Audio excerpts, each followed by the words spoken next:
siège de la Banque africaine de développement à Abidjan. Paul Kabatieba est allé solliciter l'appui de la BAD pour le financement du plan national de développement économique et social. À ce jour, plus de 5 000 milliards de francs CFA sont nécessaires pour la mise en œuvre du PNDS. Les populations de la ville de Kaya se préparent à accueillir les festivités du 11 décembre 2016. Ce matin, elles ont reçu des explications sur le thème de la fête nationale, un thème relatif à la sécurité et au progrès économique et social. Le processus de renouvellement des membres de la Chambre de commerce et de l'industrie du Burkina Faso connaîtra son apothéose demain. Le 13 novembre 2016 est la date retenue pour le scrutin dans les 45 provinces du Burkina Faso. Pour parler de l'organisation et des enjeux de ce scrutin, nous recevons dans cette édition M. Bernard Zougouri. Il est le président de la commission d'organisation des élections consulaires. Voilà pour la une de ce 20h. Bonsoir, merci de nous suivre. Le gouvernement burkinabé est à la recherche de 5 000 milliards de francs CFA pour le financement du plan national de développement économique et social. Et c'est la raison qui a conduit le Premier ministre au siège de la Banque africaine de développement à Abidjan. Paul Kabatieba a invité la BAD à prendre part au financement du PNDS et à la conférence des bailleurs de fonds prévue en début décembre à Paris. Le retour d'Abidjan, le reportage de Mathias Drabo et Omar Zambri. Cette poignée de main ferme entre le Premier ministre Paul Kabatieba et Akiwumi Adesina, président de la Banque africaine de développement BAD, est à l'image des relations entre le gouvernement burkinabé et cette institution financière africaine. Au siège de la BAD, Paul Kabatieba est venu chercher une partie des 5 000 milliards de francs CFA qui représentent 36% des financements du Plan national du développement économique et social, PNDS. Ce que je retiens, c'est, comme je l'ai dit, deux choses. Des vues partagées sur le diagnostic économique et social du Burkina Faso, et sur les déviés sur lesquels il faut agir pour développer notre pays. Et deuxièmement, un engagement fort de la BAD, la Banque africaine de développement en faveur du Burkina Faso, pour nous aider donc à financer des investissements structurants. En plus du soutien de la BAD, Paul Kabatieba cherche également d'autres sources de financement. Au niveau de notre stratégie de financement, nous allons privilégier ce que les financiers appellent la technique du BOT, Build, Operate and Transfer. Vous construisez, vous exploitez et vous transférez l'État. Donc, après les dons, les financements concessionnels, nous allons privilégier donc les PPP. Après les PPP, naturellement, tous les investissements privés également seront bienvenus au Burkina Faso. Tous ceux qui veulent faire des investissements privés sont bienvenus. Et puis, actuellement, il y a des recours au marché. Pour la réussite de cette mobilisation de fonds, Paul Kabatieba appelle tous les Burkinabés de l'extérieur à y contribuer massivement. Défis sécuritaires et progrès économique et social, c'est autour de ce thème que le 11 décembre, la fête nationale du Burkina Faso sera célébrée cette année. Ce samedi, le thème du 11 décembre 2016 a été expliqué aux populations de Kaya, ville qui doit abriter les festivités. Des explications faites par le ministre en charge de la sécurité qui a invité les populations de Kaya à s'impliquer pour la réussite de la fête nationale. Césaire Carrefour et Zalissa Sanfo. Démocratie, défis sécuritaires et progrès économique et social. C'est le thème du 11 décembre, décortiqué ici à la population de Kaya. Et c'est le ministre d'État qui préside lui-même à la conférence inaugurale. Pour lui, les populations doivent comprendre et interagir avec les organisateurs pour que l'ambition affichée avec ce thème soit atteinte. C'est pour sensibiliser, conscientiser autour des problèmes de démocratie, problèmes de développement et aux problèmes liés à l'environnement sécuritaire dans lequel nous baignons aujourd'hui. Côté pratique de ce thème, surtout ce qui touche la sécurité, Simon Compaoré rassure. Nous avons organisé le CIAO, nous avons organisé le Tour du Faso. C'est autant de manifestations qui mobilisent beaucoup de monde. Sur le plan sécuritaire, il n'y a pas eu de problème en tant que tel. Et nous pensons que c'est tout au défi que nous devons relever, le défi du 11 décembre 2016. Dieu voulant, ça sera à inscrire dans les mêmes lignées. Cette conférence inaugurale sur le thème a aussi servi de cadre à Simon Compaoré pour faire une mise au point et de donner les dernières consignes afin que l'organisation soit sans faille. En actualité politique, la Convergence pour la démocratie sociale a tenu un congrès extraordinaire ce samedi à Ouagadougou. À l'ouverture de ce congrès, le CDS a fait sa lecture de la situation sociopolitique au Burkina Faso. Et pour ce parti, les attentes des Burkinabés n'ont pas toujours été comblées depuis l'insurrection populaire de 2014. L'autre point inscrit à l'ordre du jour de ce congrès, c'est le renouvellement des instances dirigeantes du CDS. Le reportage de Ibrahima Sombier et Vincent Tchenderbego. La gouvernance MPP fait penser à une continuité du régime déchu de Blaise Compaoré. C'est l'analyse faite par la CDS, la Convergence pour la démocratie sociale.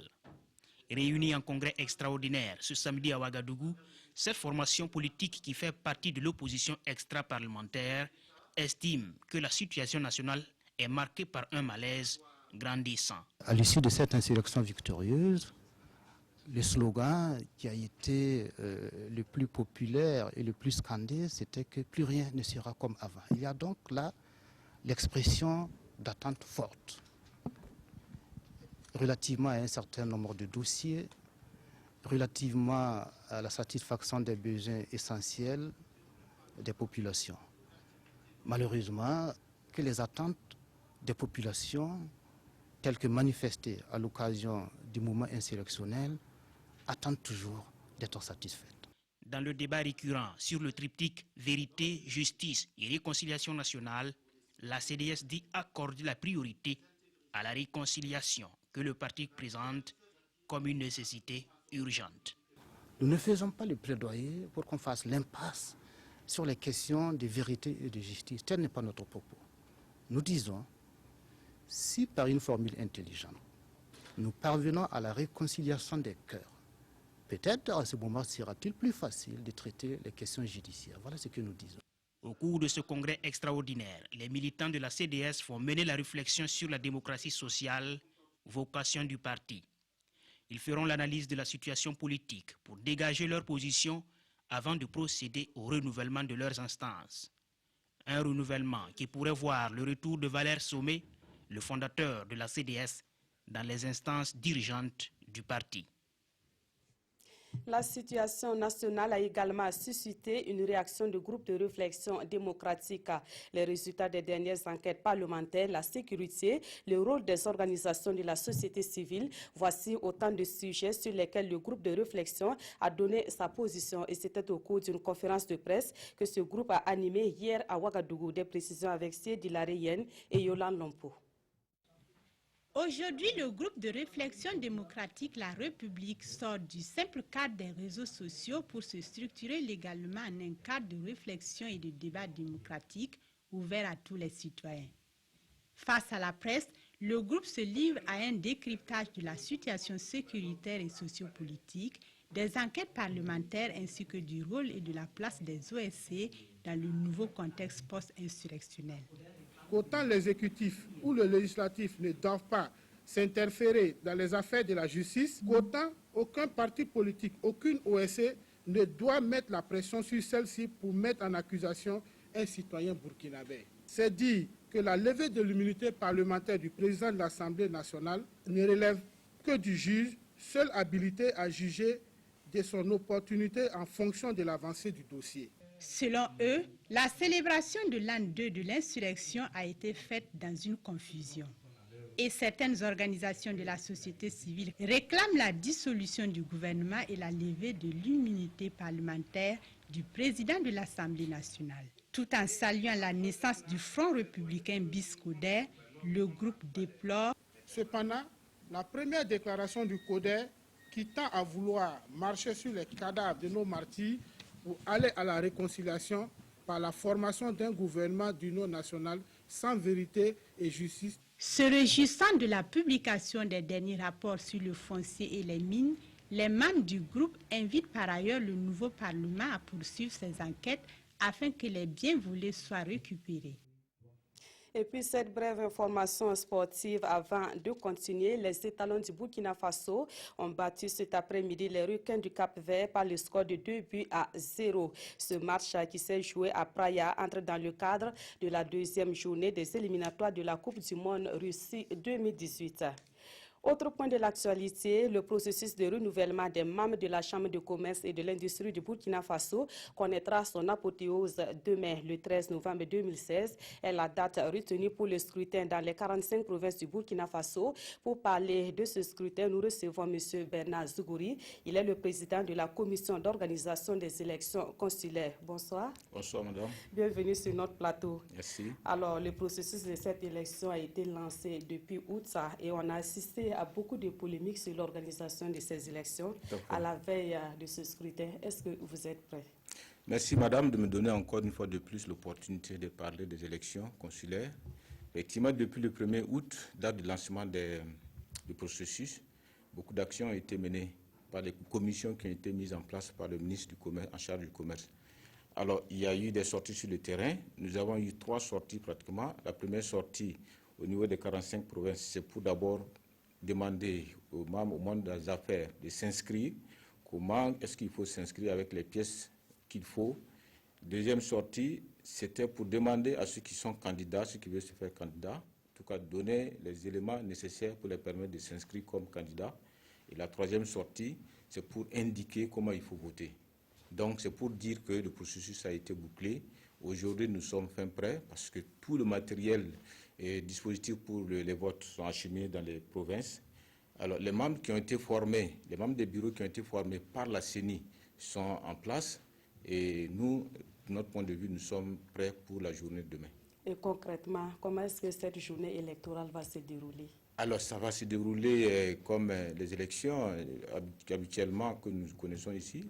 C'est-à-dire que l'ouverture des bureaux à partir de 6 heures, pratiquement dans les 45 provinces, et la fermeture, c'est 18 heures. Après cela, il y aura le dépouillement qui se fera au niveau des différents bureaux et les rapports seront acheminés au siège. Alors, ceux, par contre, qui n'ont pas pu retirer, les candidats les électeurs qui n'ont pas pu retirer les cartes jusqu'à la date d'aujourd'hui, auront la possibilité d'avoir les cartes dans les différents bureaux de vote et pouvoir voter dans de bonnes conditions. Et quels sont les chiffres sur ce scrutin? Alors, les chiffres sur le scrutin, nous avons à la date d'aujourd'hui 11 545 électeurs potentiels. Alors, en tant que les circonscriptions, nous avons dit que la région, c'est la région qui est la circonscription électorale. Donc, ce sont les 13 régions qui ont su les circonscriptions électorales. Et dans les 45 provinces, nous avons un bureau de vote. Au total, nous avons 61 bureaux de vote sur toute l'étendue du territoire, dont 11 bureaux de vote à Ouagadougou et 6 à Bobo-Dioulasso. Et justement, quels sont les enjeux de ce scrutin pour la communauté des affaires?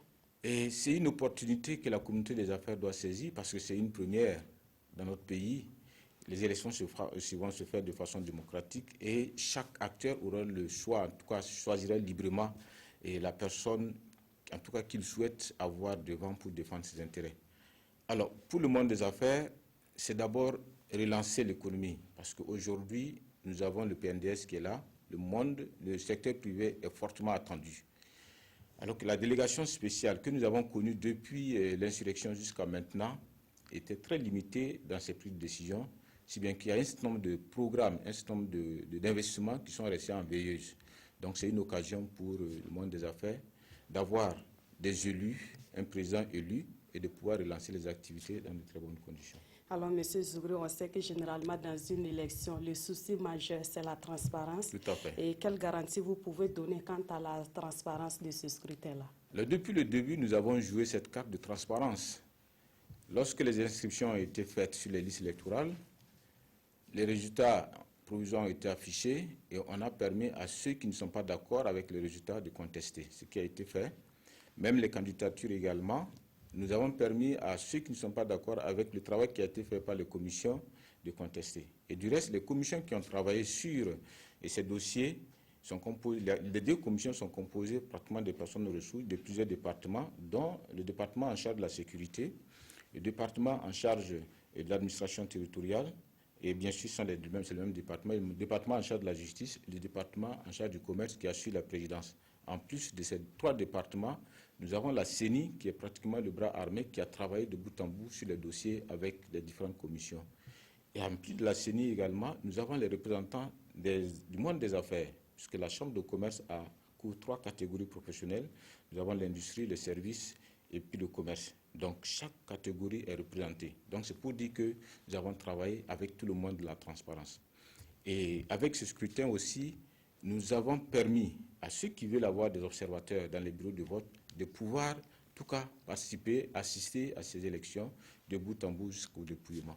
D'accord, on va terminer très rapidement par un message peut-être à l'endroit des électeurs de demain. Oui, tout à fait. À l'endroit des électeurs, je les inviterai vraiment de sortir massivement. S'ils ont accepté de s'inscrire sur les listes, en tout cas, nous les invitons à sortir massivement pour voter. Et aussi, il y a un dispositif sécuritaire qui a été mis en place. On les demande de respecter ce dispositif, de respecter les consignes qui seront données par la sécurité.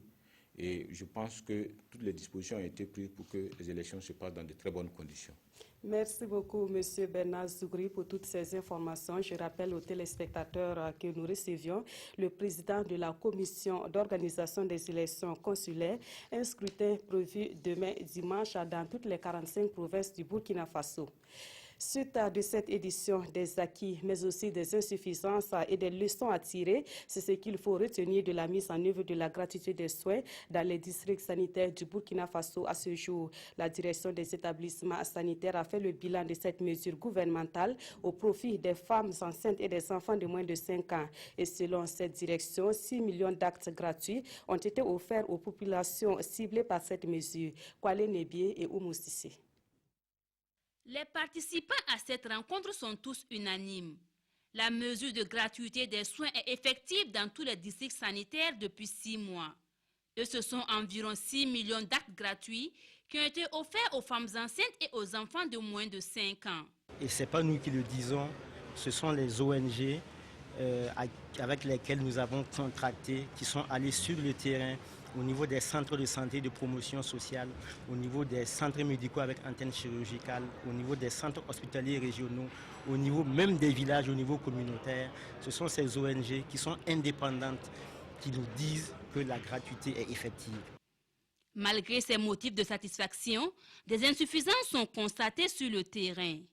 En termes de disponibilité du médicament, mais nous travaillons véritablement à ce que nous puissions régler cette question. Il y a aussi des problèmes en termes de disponibilité des outils de gestion. Là aussi, les dispositions sont en train d'être prises pour rendre disponibles ces outils pour améliorer la prise en charge. En dehors de ça, dans les discussions, nous nous sommes rendus compte qu'il fallait que nous mettions davantage l'accent sur la qualité des soins parce que gratuité des soins ne doit pas rimer avec baisse de la qualité des soins. La crise qui secoue la CAMEC impacte négativement la mise en œuvre de la mesure. Mais des dispositions sont prises pour qu'il n'y ait pas de rupture de médicaments dans les structures sanitaires, selon le secrétaire général du ministère de la Santé. Et pour permettre aux différentes cibles de toujours bénéficier de soins adéquats, le ministère compte travailler avec les cliniques privées confessionnelles. Prenons à présent les nouvelles de la COP22 qui bat son plein à Marrakech au Maroc. Près d'une semaine après le début des négociations, les différents groupes s'activent à trouver un terrain d'entente avant l'arrivée des chefs d'État. Et selon les représentants du Burkina Faso, les négociations avancent au sein du groupe de contact Afrique. Seul bémol, les négociateurs ne s'accordent pas sur les questions de financement et de partage de technologies. Le point avec nos envoyés spéciaux, Issa Kafando et Pascal Kani. Qui financera la mise en œuvre de l'accord de Paris? Près d'une semaine après l'ouverture officielle des négociations à Marrakech, cette question essentielle a du mal à trouver une réponse. Etienne Do Traoré et Joël Lakogayire participent avec d'autres Burkinabés aux négociations. Ils affirment que les groupes de contact disposent déjà d'un projet de déclaration à soumettre au chef d'État. Mais le nerf de la guerre pose toujours problème. Que ce soit dans le financement de l'adaptation, le financement des technologies et autres, les pays développés qui doivent assister financièrement les pays vulnérables hésitent. Voilà, donc c'est ça qui crée un peu beaucoup de difficultés dans ces négociations. La tâche est d'autant plus difficile que les décisions à la COP se prennent par consensus. C'est donc un choc d'intérêts d'États, de continents et de groupes d'influence. Alors que les pays les moins avancés réclament le partage de technologies, ceux qui en possèdent veulent des contreparties. Il en a de même sur les sources de financement. Il y a ce qu'on appelle les règles de comptabilisation. C'est-à-dire que il faut qu'on sache ce qui est considéré comme étant un appui financier. Est-ce que l'aide publique au développement doit être considérée comme un appui financier allant dans le cadre du climat? Ça, c'est une question. Et nous, pays en voie de développement, donc, nous sommes vraiment très regardants là-dessus, afin que toutes sortes d'aides ne soient pas considérées forcément comme étant une aide allant dans le sens donc, du financement climat. Mais ces contradictions ne semblent pas étonner. L'accord de Paris a été arraché après 5 ans de négociations. Tous espèrent donc que Marrakech, baptisé COP de l'action, verra au moins un début de mise en œuvre de cet accord. Dans l'actualité également, la justice burkinabé se rapproche des justiciables de la province du Kouritenga. Koupela est désormais doté d'un tribunal de grande instance et d'une maison d'arrêt et de correction. Les deux infrastructures ont été inaugurées hier. À l'occasion, les premiers responsables de ces administrations judiciaires ont été installés. On voit cela avec Césaire Carfo et Maïmouna Traouri.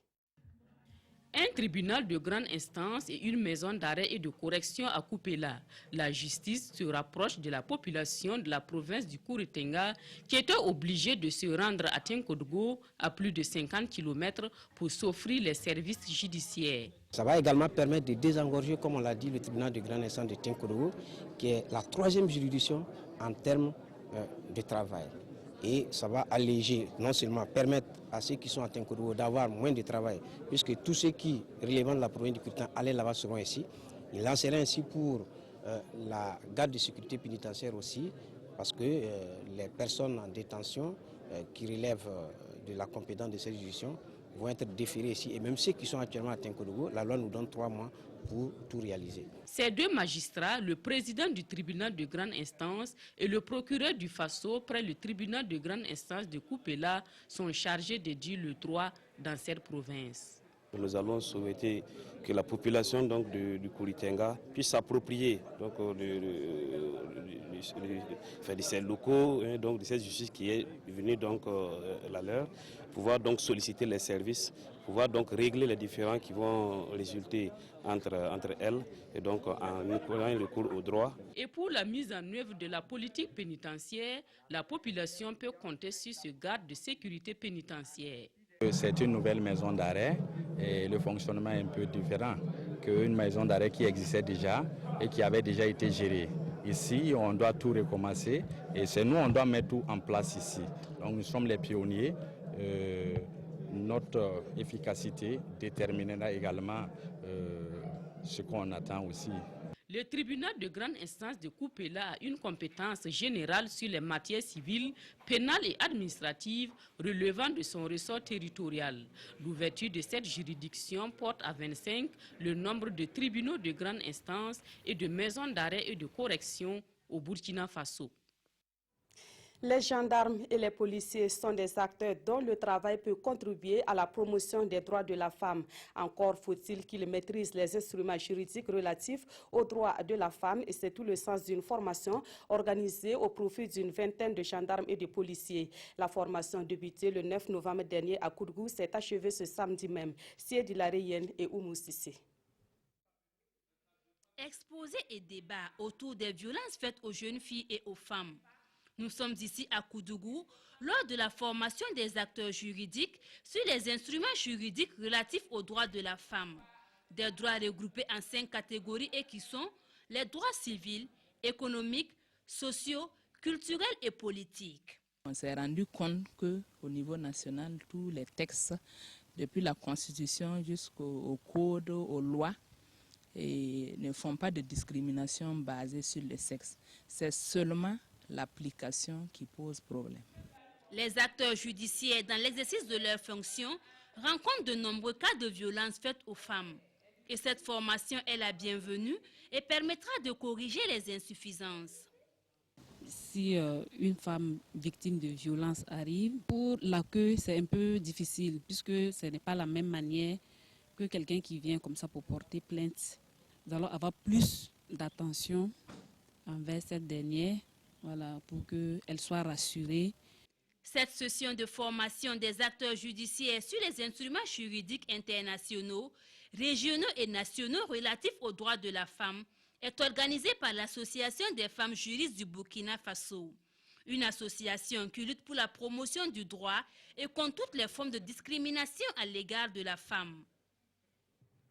Cap à présent sur Bobo-Dioulasso pour faire un constat sur les travaux d'aménagement des voiries de cette ville. Ce constat a été fait jeudi dernier par une équipe gouvernementale conduite par le ministre d'État Simon Compaoré. Ces travaux s'exécutent principalement au niveau des quartiers périphériques de Bobo-Dioulasso. Les riverains, eux, n'attendent que la fin de ces travaux, qui sera également la fin de leur calvaire en termes de mobilité. Betty Bienao et Karim Sissi. Nous sommes au secteur 30 de l'arrondissement 2 de Bobo-Dioulasso, un secteur périphérique de la ville de Sia où la circulation n'est pas du tout aisée eu égard à l'état des voies. Cette situation ne serait bientôt qu'un vieux souvenir avec le démarrage des travaux d'ouverture et d'aménagement des voiries. L'idéal serait de pouvoir apporter le bitume, mais dans un premier temps, si nous arrivons à recharger toutes ces voies, si nous arrivons à esquisser des débuts de canalisation pour permettre un bon écoulement des eaux pluviales, je crois que nous allons faciliter la mobilité et le rendre un peu plus agréable, le cadre de vie de ces populations-là. Il est prévu la viabilisation de 50 km de route à Bobo-Dioulasso. Sur le terrain, les travaux avancent normalement. Il y avait 50 km de voiries bituminées qui avaient été, de voiries, traitement de voiries qui avait été prévu au départ. Mais il se trouve que les réalités du terrain sont tout autre chose. Et ça fait qu'au jour d'aujourd'hui, nous sommes à quelque chose de 7 km de voies traitées. Pour les riverains, c'est un ouf de soulagement. La voie là est en réflexion, je suis content. Mais il faut aussi réaliser des caniveaux pour faciliter l'évacuation des eaux de pluie. S'ils arrivent à faire cela, ça va nous soulager. À noter que cette opération entre dans le cadre du programme de viabilisation des quartiers nouvellement lotis. On reste dans la ville de Sia pour dire que la somme de 530 millions de francs CFA est nécessaire pour la réhabilitation de la mosquée de Dioulasso-Ba. Le ministère de la Culture lance un appel à contribution pour mobiliser cette somme. Et pour donner le temps, ce ministère a débloqué la somme de 150 millions de francs CFA pour la réfection de la mosquée de Dioulasso-Ba. L'appel à contribution a été lancé le mercredi dernier à Bobo-Dioulasso. Lamine Karantao, Kadouro Menki. Il faut sauver la mosquée de Dioulasso-Ba de l'usure du temps. C'est le cri de cœur lancé par le ministère en charge de la culture en vue de mobiliser les fonds nécessaires à la réhabilitation de cette mosquée. Environ 530 millions de francs CFA seront nécessaires pour offrir ce nouveau visage à l'édifice. Effectivement, nous profitons de vos micros, de vos plumes, de vos caméras pour effectivement lancer cet appel à l'intention de tous les généreux donateurs. On n'exclut personne, de l'écolier jusqu'au professeur d'université, en passant par monsieur tout le monde. C'est un patrimoine culturel national, continental et même disons donc international. Un nouveau visage qui, même sur papier, accroche plus d'un. Pour la communauté musulmane de Bobo-Dioulasso, c'est un honneur de prendre part à la réhabilitation de la mosquée. Les anciens ont construit cette mosquée. Nous n'avons pas eu cette chance-là de participer à sa construction. S'il faut réhabiliter l'édifice, c'est un honneur pour nous, une source de grâce. Donc chacun devrait s'impliquer. Le ministère en charge de la culture y a contribué à hauteur de 150 millions de francs CFA. Mieux, le ministère mène le plaidoyer pour que la mosquée de Dioulasso-Ba soit reconnue par l'UNESCO comme patrimoine mondial. Retour à Ouagadougou où la promotion de l'élevage avicole traditionnel est en question. Le débat se mène au cours d'une rencontre initiée par le groupe de réflexion sur la volaille traditionnelle. Elle devra déboucher sur des solutions afin de mieux développer ce secteur, ce qui permettra également aux producteurs de mieux tirer profit de leur activité. Issaka Ouedraogo et Solange Gigma. La problématique de l'essor de l'aviculture villageoise au centre des discussions de ce groupe de réflexion sur la volaille traditionnelle appelée Task Force. Un comité ad hoc mis en place par le projet d'amélioration de la productivité agricole et de la sécurité alimentaire PAPSA en vue d'élaborer des stratégies et des plans d'action à même de relever les défis actuels de la filière. La population est en train de s'accroître. Nous avons l'urbanisation qui fait que les gens consomment beaucoup de viande, par exemple de volaille. Donc nous avons quand même un défi majeur qui est de résoudre cette équation, l'équation de voir comment l'offre peut satisfaire la demande. Le groupe de réflexion qu'on a mis en place, qui est la Task Force, aura comme tâche de réfléchir pour voir comment on peut aplanir ces difficultés-là, qui sont d'ordre technique, d'ordre organisationnel. L'aviculture traditionnelle est pratiquée par près de 86% des populations rurales au Burkina. Elle constitue un levier pour la croissance économique et un outil de lutte contre la pauvreté et l'insécurité alimentaire, d'où le soutien de la Banque mondiale. Nous pouvons créer des milliers d'emplois en développant le secteur de la volaille traditionnelle. Également, vous savez qu'en situation de crise, la volaille, c'est l'épargne du pauvre. C'est là-bas qu'il va prélever pour pouvoir résoudre ses besoins. Cette deuxième réunion de la Task Force se veut une rencontre de partage d'expériences et de propositions d'orientation susceptibles de booster durablement la filière volaille locale. En sport, les sélections se poursuivent au sein des différentes fédérations burkinabè. Dans le domaine de la lutte traditionnelle, Pierre Badziel est élu à la tête de la fédération burkinabè de cette discipline.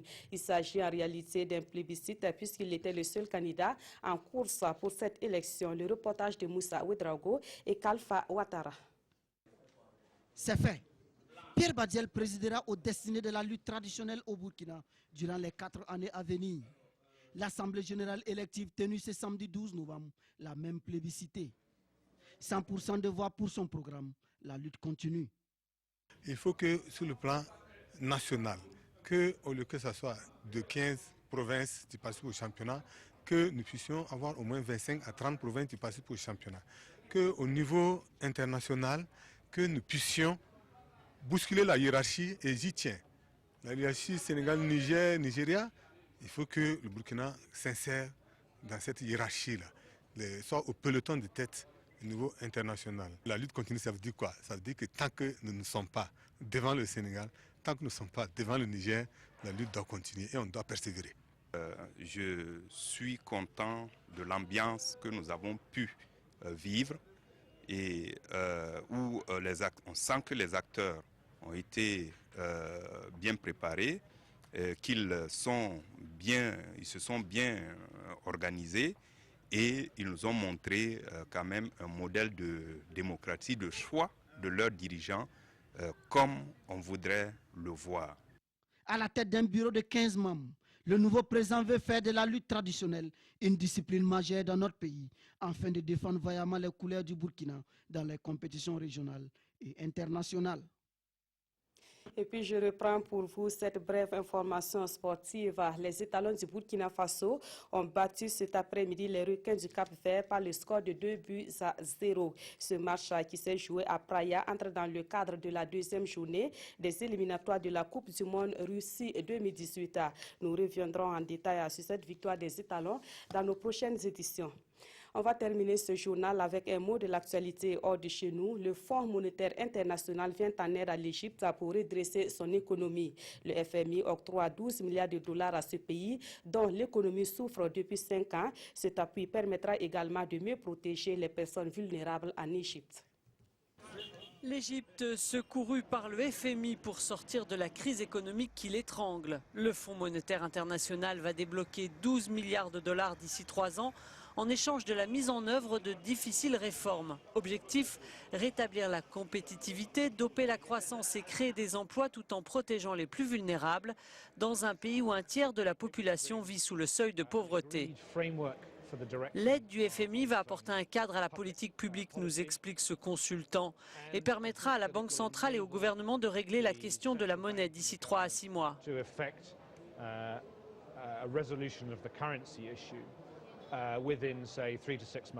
Sous la pression du FMI, le pays a accepté de laisser flotter librement sa monnaie, provoquant une dépréciation de 50% par rapport au dollar. Les investisseurs privés analysent la position du FMI et se disent « Ces gars, ils ont regardé la façon dont l'économie se porte, ils ont écouté le gouvernement égyptien et ensemble, ils ont mis en place un programme de réforme qui leur permettra d'assurer la stabilité et de progresser au sein des finances gouvernementales. Désormais, c'est ce que veut voir le capital privé. » Les réformes alimentent un mécontentement croissant, mais le gouvernement n'a pas le choix. Plus de 5 ans après la chute de Moubarak, l'économie souffre de l'instabilité politique et des violences qui ont chassé touristes et investisseurs étrangers. C'est la fin de ce journal. Merci de l'avoir suivi. Passez une agréable soirée de samedi en compagnie de la RTV.